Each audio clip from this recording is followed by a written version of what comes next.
Olá, estamos de volta no Ponto Café, um programa apresentado por mim, Fernando Wick, para falar sobre DevOps, agilidade, tecnologia, containers, qualidade, coisas nerds, etc.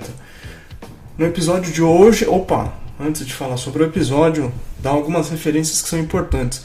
Queria agradecer às pessoas que nos escutam do estado de São Paulo, em Viradouro, em Boituva.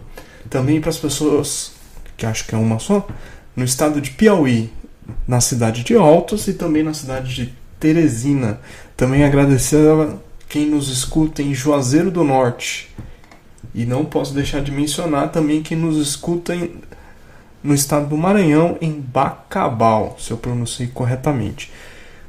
Nós estamos nas redes sociais, por enquanto só no Twitter, então para você quiser saber novidades sobre novos episódios, sobre, enfim, o podcast, então é @PTO, Pato Tatu Óculos Café Podcast, ou se quiser mandar um e-mail pra gente falando, sei lá, sobre você, sobre se os episódios estão sendo legais, coisas do tipo, ou quer dar sugestões de pauta, .cafépodcast@gmail. Hoje vamos falar um pouquinho sobre DevOps, cultura e ferramenta. Esse episódio eu tentei gravar umas 4 vezes e elas ficaram todas bem ruins. Então vou tentar fazer baseado na apresentação que eu já ministrei em alguns eventos e discorrer lá de forma completa, que as outras vezes eu tentei separar de cultura, de DevOps e de ferramenta, então vamos fazer tudo junto e misturado.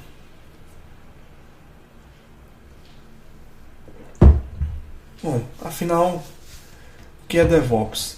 Isso é meio... no decorrer dos anos mostra que DevOps tem vários significados. E, de certa maneira, quando o termo foi cunhado lá em 2009, 2010, o fato de não ter um manifesto, como o manifesto ágil, coisa do tipo, mostra a intenção de que ele é um termo que é mutável no decorrer do tempo. Quando eu conheci DevOps, se eu não me engano, em 2010, 2011, basicamente o entendimento que dava para quem não conhecia muito do assunto ainda era tornar a infraestrutura mais ágil aplicando as práticas que é feita em agilidade para desenvolvimento de software. Mas atualmente as empresas que são antes de consultoria, que elas falam que é DevOps, que é um negócio mágico, as equipes de infraestrutura e desenvolvimento agora têm que trabalhar felizes, em que as barreiras entre as áreas elas têm que desaparecer e todo mundo daquele jeito, tipo unicórnios felizes. Na realidade não é bem assim, a gente vai discorrer um pouco sobre isso. Ou também, uma outra coisa muito comum é falar que DevOps é ferramentas, tipo DevOps é containers, DevOps é microserviço, DevOps é continuous delivery. Na verdade, todas essas coisas estão dentro de um contexto de DevOps, mas não é só isso, né? Então, antes de discorrer sobre DevOps, cultura, etc., vamos tentar definir o que é cultura, que é um desafio. Porque para essa apresentação eu fui pesquisar a definição de cultura e é uma coisa difícil de fazer. Então eu fui buscar referências, tipo, cada um diz um termo. Então, por exemplo, em 1952, Kroeber e Pluckholm compilaram uma lista de 164 diferentes definições de cultura no mundo acadêmico.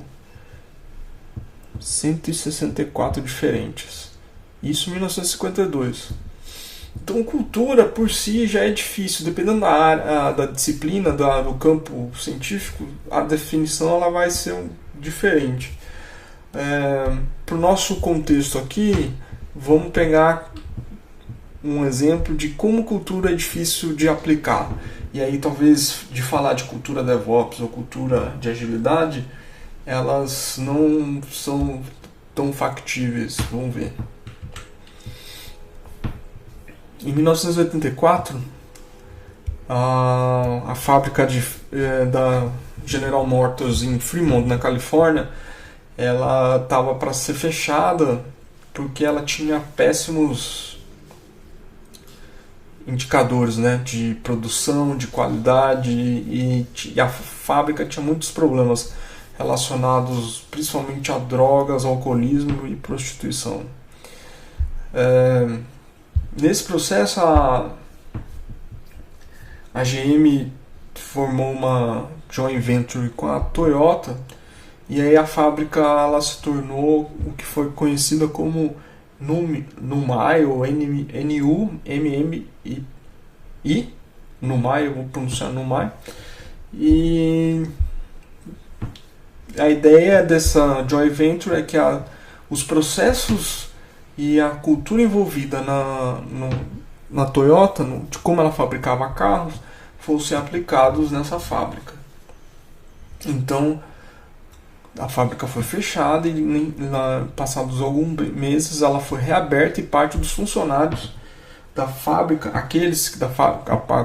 inclusive aqueles que tinham um problema, parte grande desses funcionários foram recontratados.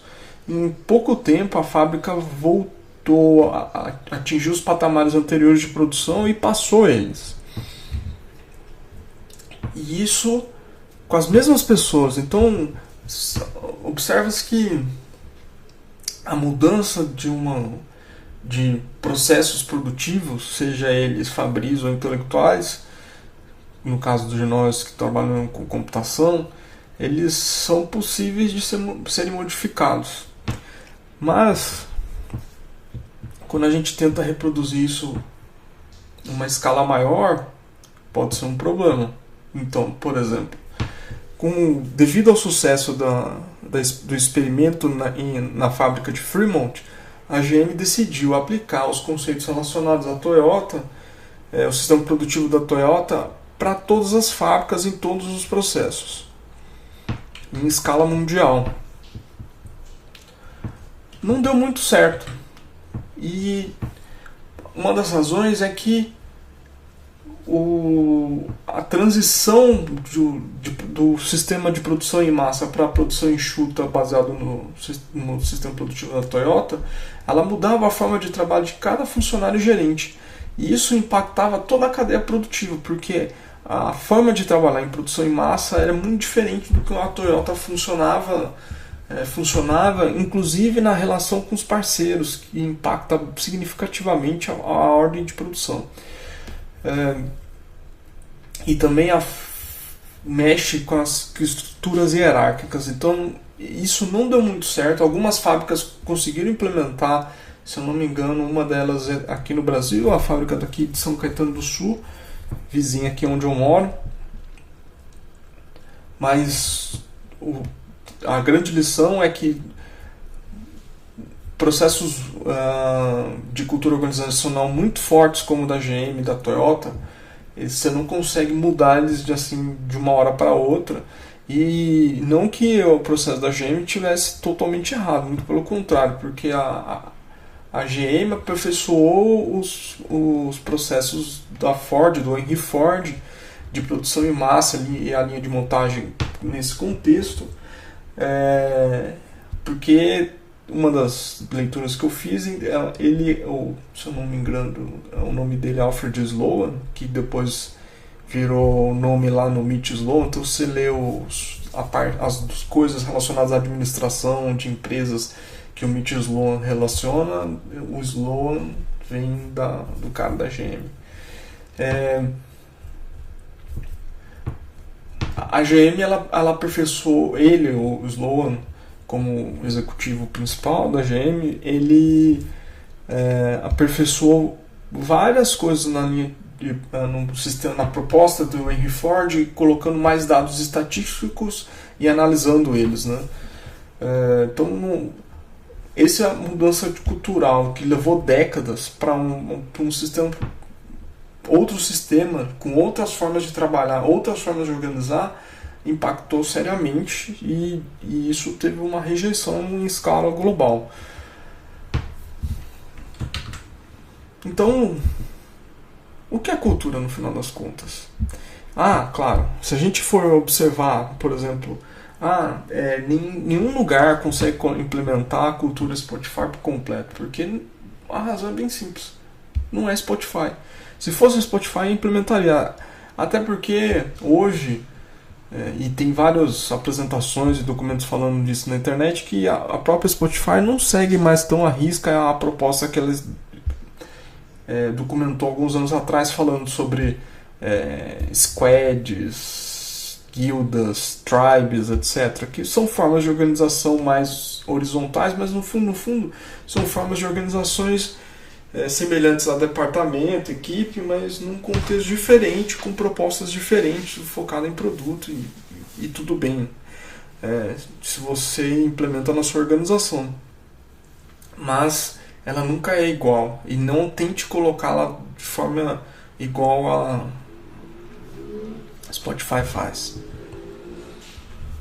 Bom, para tentar definir um pouquinho melhor sobre cultura, fui buscar uma referência de um antropólogo chamado Franz Boas, de 1911, no livro The Mind of Primitive Man. Ele descreve que cultura é um sistema de compartilhamento de crenças, valores, costumes, comportamentos e artefatos que os membros da sociedade usam para lidar com o seu mundo e uns com os outros. São transmitidos de geração em geração através da aprendizagem. De certa forma, se a gente aplicar isso numa organização, é semelhante, né? A diferença é que as gerações ali são as pessoas que estão transitando na organização. E aí eu fui procurar um pouco sobre cultura organizacional para entender como é que é a definição de uma cultura dentro de uma empresa, de uma instituição pública. O Business Dictionary talvez tenha a melhor definição, que ele fala que cultura organizacional são valores e comportamentos que contribuem para o ambiente psicológico e social de uma organização. Então, cada empresa tem uma cultura organizacional que ela é praticamente irreprodutível quando vai olhar para outra. Isso significa que quando uma pessoa entra ou sai, parte dessa cultura é modificada. Não por completo, mas ela em parte. Talvez em estruturas que têm cultura organizacional muito forte, essas mudanças elas impactam um pouco. Quando a cultura organizacional é muito fraca, a saída de uma pessoa numa posição intermediária ali, não só do executivo, ela tem impacto nos processos produtivos dela, né, da organização. Então, se a gente tentar aplicar o que é cultura baseado no Franz Boas e na definição de cultura organizacional do Business Dictionary, cultura DevOps ela será diferente, única para cada organização, sendo impossível reproduzir na totalidade. E eu acho que isso também se aplica à agilidade, enfim, qualquer outro framework, método, conceito que a gente estiver discutindo.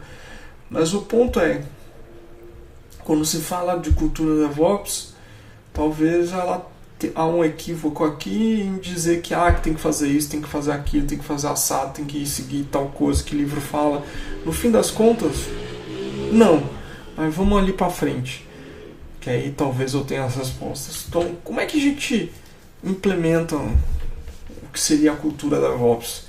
Bem, se a gente seguir conceitos simples, por exemplo, em 2010 para 2011 eu estava trabalhando como gerente de tecnologia num órgão público, numa instituição pública, e lá a gente queria implementar DevOps. Quando tentou a primeira vez, foi um desastre completo, não funcionou.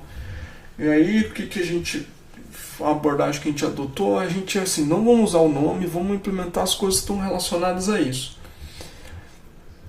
E a gente foi implementando devagarzinho, passo a passo, de forma evolucionária, emprestando do Kanban, o termo do Kanban usado lá pelo David Anderson, e deu certo. E essa é a abordagem que eu costumo recomendar para sempre, assim. Você não precisa, vamos implementar DevOps. Calma. E outra forma de ver isso é entendendo os gargalos. Então, quando a gente vai falar assim, vamos implementar a cultura DevOps, vamos começar a fazer os times felizes. Não, vamos ser mais sistemático. Vamos entender onde estão os gargalos, principalmente no desenvolvimento de software, como isso vai cair em produção, quais os problemas que existentes para fazer troubleshooting em produção e como isso, qual desses pontos são as maiores dificuldades para lidar. Gargalos em si não são ruins, eles são pontos que podem ser usados como formas de crescer um ambiente, ou, por exemplo, melhorar a qualidade de entrega de software, de engenharia de software, ou aumentar a resiliência dos ambientes e dos processos. É um exemplo. Por exemplo, a cobertura de teste. Então, não se aceita cobertura abaixo de 80% na cobertura de teste.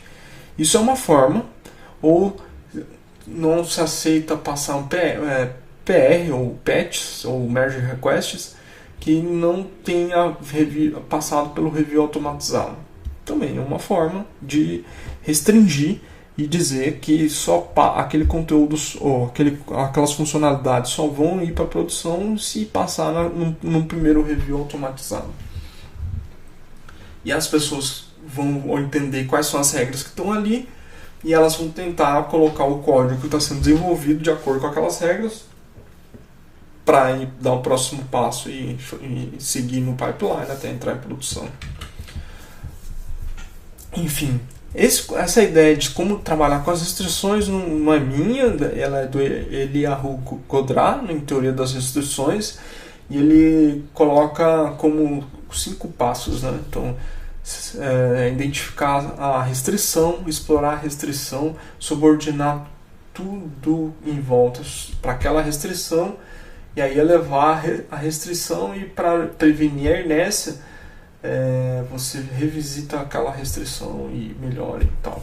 Isso ele chama de processo de ongoing improvement. Então é uma forma de olhar um processo, é um feedback loop como PDCA ou Three Ways, mas ele nesse contexto aqui está muito focado em entender onde são as restrições e as formas de a gente melhorar, que às vezes pode ser fazer um processo de automação de infraestrutura ou de código ou do processo de uma organização, ou num contexto específico explorar, como falei aqui, de review automatizado, né? Então, portanto, não importa o feedback loop que usa, desde que ele seja útil e seja aplicável como parte do processo de aprendizagem daquelas equipes e da organização. Então, além dos que eu citei aqui, 4, se eu não me engano, cabe destacar que PDCA não é do Deming, ele é de Walter Shewhart, que foi o Deming foi colaborador dele, e é uma grande referência sobre como olhar de forma metodológica e fazer experimentação usando pensamento sistêmico, etc.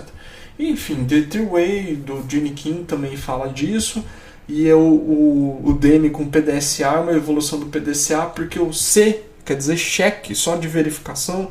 O DM tinha uma crítica que ele dizia que no fundo a gente precisa estudar aquele ensaio, aquela experimentação, aquele processo, para ver se realmente a gente precisa manter aquilo ou evoluir, não só validar se aquilo está errado ou não e tomar uma ação. The Three Way é uma forma moderna de olhar isso e finalizar com a cultura de experimentação contínua, né? Enfim, dado isso, o que deveria ser DevOps? Bem, acho que faz sentido resumir de uma forma dizendo que DevOps é sobre fluxo e resiliência. E quem organiza isso são as pessoas. Ou quem está nesse fluxo e resiliência são as pessoas. Bem, quem está dizendo isso? Eu não. Se a gente for observar, voltar 11 anos atrás, na apresentação do John Allston e Paul Raymond na Velocity, em 2009, naquela famosa apresentação de 10 deploys por dia. Essa apresentação é emblemática porque ela fala de todas as coisas, buzzwords que a gente fala hoje. Então lá você vai olhar que tem ShotOps, tem Observability, fala de cooperação, fala de Continuous Delivery, fala de uma melhoria da resiliência, aumento diminuição do lead time for commit. Todas essas coisas estão lá. Então, a gente for observar, a gente realmente não está fazendo nada muito novo, né? A gente está aperfeiçoando coisas que eram já existentes com processos ou com ferramentas melhores e processos melhores. Bom, claro, na época eu usava ferramentas diferentes, tipo, para ShotOps usava RC, por exemplo. Containers não era um negócio tão moderno como é hoje, né? Ninguém usa, provavelmente ia falar de LXC, de chroot, de Jails, estou usando BSD, coisas do tipo. Enfim.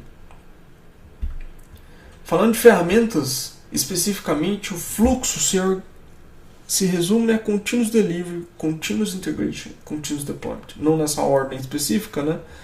Mas isso é o que organiza o fluxo. Então, pensando desde quando surge a ideia de uma nova funcionalidade de um produto, até começar a rodar ele, testar, validar, fazer um processo de integração, passar por todos os testes e até o deploy em produção.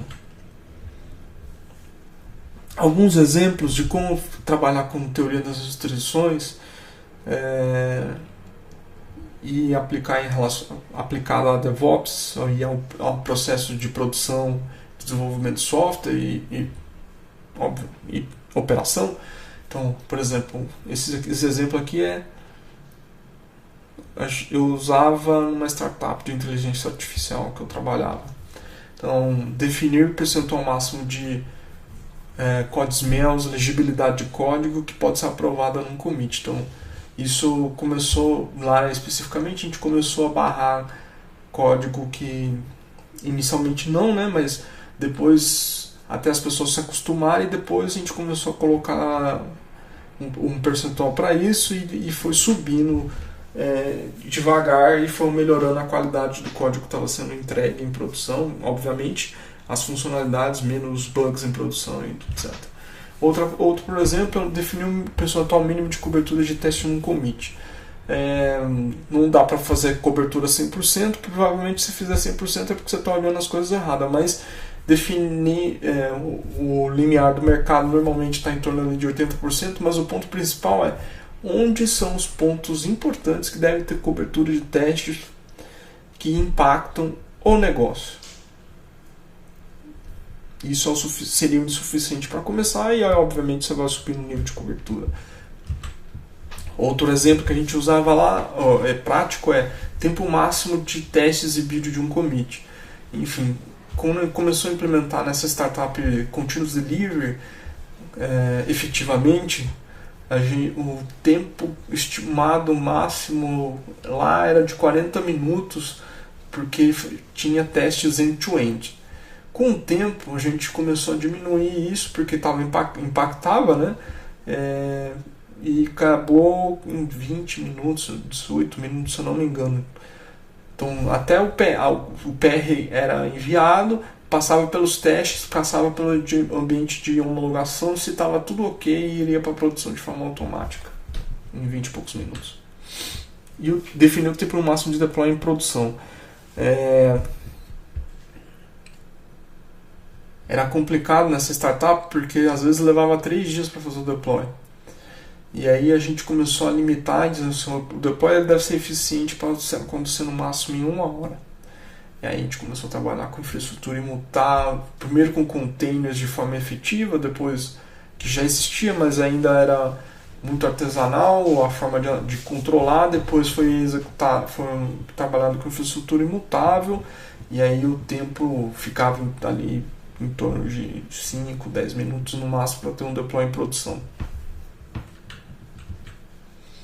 Bem, são alguns exemplos. Pode ser, na sua organização vocês podem ter outros exemplos, outras métricas que definam a melhoria do processo produtivo, então do processo do ciclo de desenvolvimento de software, obviamente das funcionalidades que estão sendo geradas e dos bugs que estão sendo corrigidos e, em consequência, do deploy em produção. A gente falou de fluxo, agora vamos falar um pouquinho de resiliência. Em resiliência, quais são boas métricas? Tem várias, mas eu não, acredito que tem duas que são as melhores para definir, para trabalhar para melhorar a resiliência. Então, é definir o tempo máximo de resolução de um incidente. O que quer dizer se um incidente lá, às vezes o incidente podia levar semanas para ser corrigido. Então, se tinha identificado um bug crítico em produção, para a correção acontecer, às vezes podia levar semanas. Então, a gente começou a trabalhar para que isso fosse, no máximo 1 hora, não tivesse resolução para aquele incidente, fazer rollback e aguentava as consequências. Óbvio, isso estava alinhado com a área de negócio, com os executivos da empresa, que é melhor voltar para trás ou tentar fazer uma solução de contorno do que ficar com aquela situação incômoda por muito tempo, impactando os clientes, etc. Outra é definir os indicadores mínimos para os indicadores do Google lá de SRE, de SLA, SLO e SLI, e principalmente Error Budget. Error Budget, a analogia é o SLA invertido. Então, se você tem um SLA quer dizer que é o nível de acordo de serviço com o cliente, não com o cliente, não com se tem qual é o nível de delay de requisição HTTP, coisa do tipo. Qual o acordo de serviço para o cliente. Então, um acordo de serviço pode ser a aplicação deve ter disponibilidade de 99,99%, 98%, enfim. E disponibilidade também significa não é só receber o GET ali da página inicial, mas sim de todo o processo transacional relacionado ao cliente, que pode ser um e-commerce ou transacional no sentido aqui pode ser ver notícia, coisa do tipo. E o Error Budget é o acordo com a área cliente, na verdade é o acordo com os stakeholders, com as pessoas que estão no apoio ali, que são ou os executivos, de dizer, olha, a aplicação ela pode ter uma taxa de erro de até 5% ou de 2%. Isso exclui janelas de manutenção. Então, quando realmente acontece um incidente, qual é a margem de erro tolerável que pode acontecer num mês e num ano.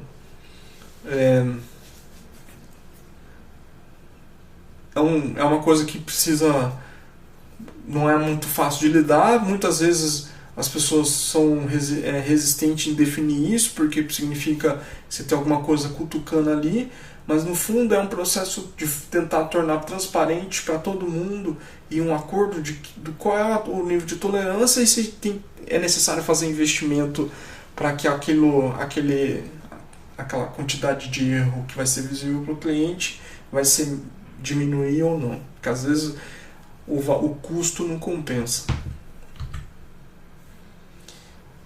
E resiliência está ligada a lidar com imprevistos.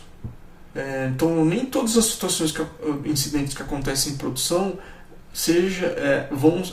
estão previsíveis, ou você consegue estar treinado para lidar com todas elas. Então, vai acontecer situações em que as pessoas, sistemas e processos vão ter que se adaptar e tomar ações que não estavam previstas antes, e tudo bem. Um dos indicadores que eu gostaria de trabalhar, eu não pude, mas que talvez fosse bem interessante, é a quantidade de falhas no ambiente versus quantidade de incidentes. Então, falhas vão acontecer o tempo todo, mas o que vai gerar incidente, o que vai gerar interrupção no serviço, isso a ideia é que sempre aconteça poucas e poucas vezes. Portanto, se tiver um indicador, talvez que trabalhe o coeficiente entre eles, talvez seja um bom indicador para ver o quanto o ambiente está resiliente e sabe lidar com as falhas entre os diversos componentes existentes, incluso microserviços, integrações com terceiros, processos longos, processos curtos e interação com pessoas. Qual é o coeficiente de falha, né? Qual é o coeficiente de interrupção? Talvez um indicador aí que vale a pena pesquisar. Não cheguei ainda a elaborar muito a respeito, mas eu acredito que seja algo factível. Bem, como medir a aplicação DevOps? A Nicole Foss Green, Jess Humble e Jimmy Kim escreveram sobre a ciência de DevOps, um livro chamado Accelerate. Então, o livro, especificamente, ele não fala só de DevOps, ele fala muito sobre desenvolvimento de software usando o Lean. E aí eu faço referência a Mary, Tom, Poppendieck, que foram as primeiras referências que eu li a respeito, e super indico os livros deles. Esse livro da Nicole, ele é um livro que conta quais foram os métodos que eles usaram para montar as pesquisas State of DevOps Report, que começou inicialmente com a Puppet, depois ela montou uma empresa que ficou conhecida como Dora Research, e no fim essa empresa foi comprada pelo Google, e o último relatório foi, a gente está em 2020, 2019, foi gerado pelo Google, e também a Puppet continuou com o seu State of DevOps Report, mas o interessante é que são os indicadores que ela definiu, encontrou 4, que indicam que são empresas de alta performance. Então, mas o meu ponto sobre esses indicadores não é se você tem a empresa de alta performance, mas o quanto você começa a experimentar coisas que influenciam a forma de desenvolver e a forma de entregar e como manter em produção, se esses indicadores eles estão melhorando. Então, quais são? Qual é a frequência do deploy? Pegando o exemplo dessa startup que eu comentei, que eu trabalhei, os deploys levavam 3 meses, a frequência de deploy levava mês, e quando eu saí, os deploys aconteciam 4, 5, até 10 por dia. Então era um negócio assim, ver que mudou radicalmente, né? Outro indicador é Lead Time for Changes, quer dizer, a partir do commit até entrar em produção, quanto tempo levou? E esse indicador também é muito bom, a taxa de falhas nas mudanças. Então isso quer dizer que se o seu processo de continuous delivery, com continuous integration, continuous deployment, etc., ele é maduro o suficiente para detectar as inúmeras falhas, essa taxa aqui ela vai ser bugs em diversas etapas do pipeline, até quando chegar para fazer o deploy em produção, essa taxa de falhas de mudanças tende a ser pequena. Isso quer dizer que as pessoas ficam confiantes e a organização fica confiante de fazer deploy, por exemplo, sexta-feira à noite, como fim de expediente, por exemplo, né? Então, muita gente tem trauma, eu também. Outro indicador é o tempo para restaurar um serviço. O pessoal de IT vai conhecer como MTTR. Esse indicador é mais importante do que o indicador MTBF, que mede as falhas, o intervalo entre as falhas, porque falha vai acontecer o tempo todo, incidente, etc. O ponto é, se aconteceu, qual é o tempo para restaurar? Então, baseado nos exemplos que eu contei aqui, lembrando, né, às vezes levava semanas para resolver um incidente. Quando eu saí, a gente resolvia o incidente em questão de até 1 hora. Enfim, acho que podemos chegar nas considerações finais sobre como é que se aplica DevOps. Bem, DevOps, seja você está aplicando como ferramenta ou como parte de um processo de mudança cultural, para mim, elas são sempre as hipóteses de implantação de um novo serviço, funcionalidade, mudanças devem ser baseadas em estatísticas, o que quer dizer que antes de sair fazendo, considera qual é a métrica que vai ser utilizada para medir se aquilo deu certo ou não. E não quer dizer que tem que dar tudo certo. Pode dar errado e tudo bem dar errado, serve como lição aprendida, é parte do processo de aprendizagem. Liderança é fundamental para a implementação do que a gente está chamando de cultura DevOps. Por exemplo, quando eu implementei DevOps como gerente de tecnologia de DevOps e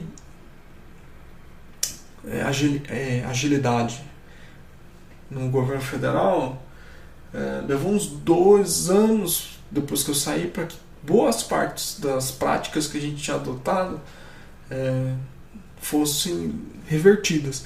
Isso tem a ver com 2 coisas. Uma é que eu, nesse sentido, fracassei de não ter conseguido instituir uma cultura forte o suficiente para que os processos relacionados à DevOps e agilidade se mantivessem e perpetuassem pela equipe, né?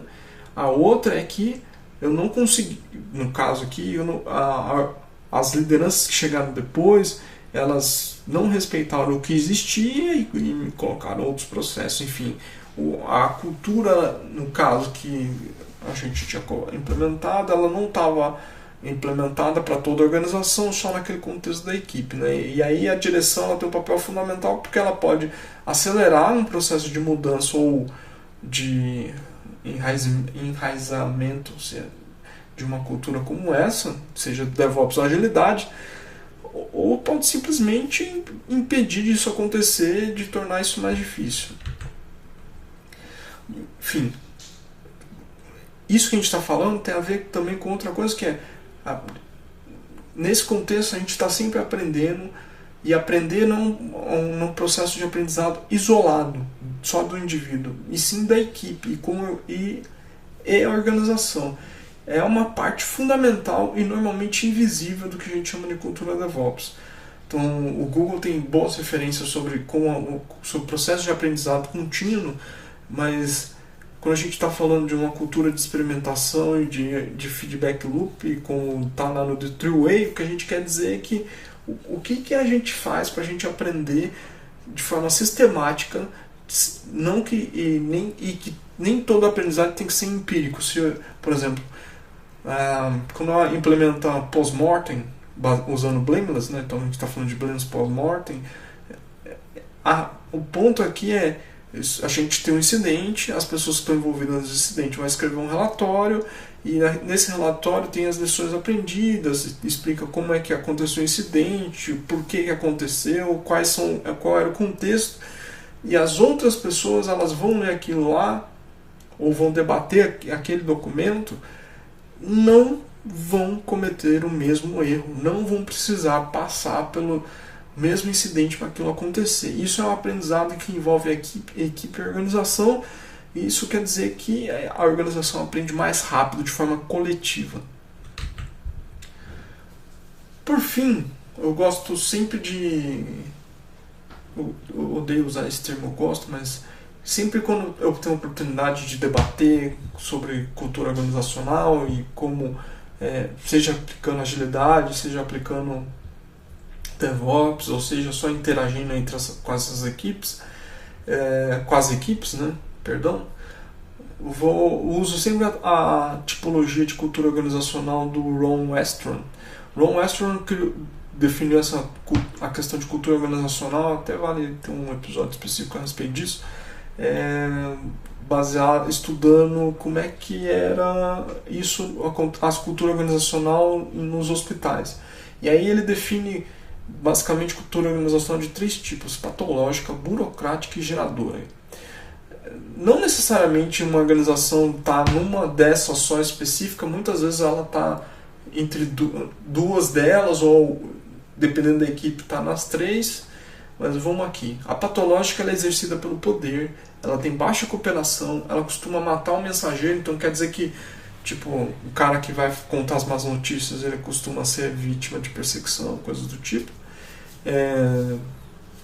As pessoas esquivam-se das responsabilidades, elas são desencorajadas a construir pontes com outras equipes, sempre procuram um bode expiatório para culpar em caso de falha. Então as falhas normalmente se culpa as pessoas e não entende o processo. Esse tipo de cultura organizacional impede de ver novidades, e ela impede das novidades, coisas novas aconteçam.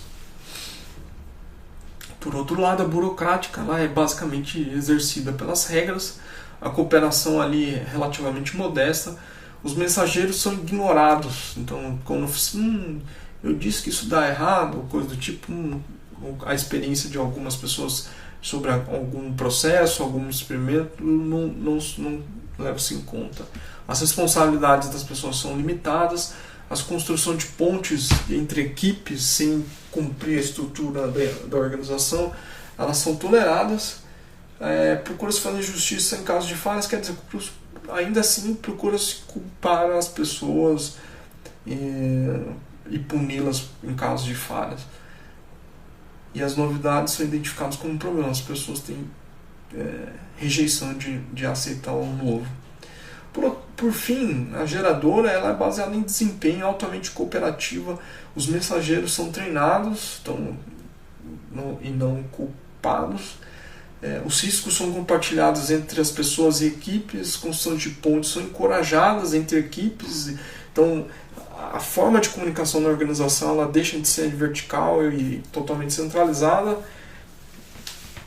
Costuma-se investigar os incidentes procurando o problema no sistema, e as novidades são aceitas e costumam ser implementadas.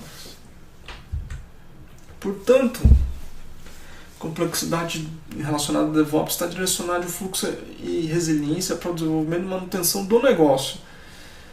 DevOps não se compra, apesar de muita gente dizer, você não vai implementar DevOps porque você comprou uma stack incrível de Continuous Delivery.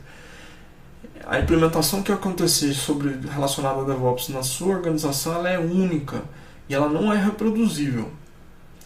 Entender o gargalo, restrições e ferramentas são fundamentais para você conseguir explorá-los e melhorar os processos da organização. Feedback loops, não importa qual tipo você esteja usando, é fundamental para a melhoria dos processos, técnicas e ferramentas.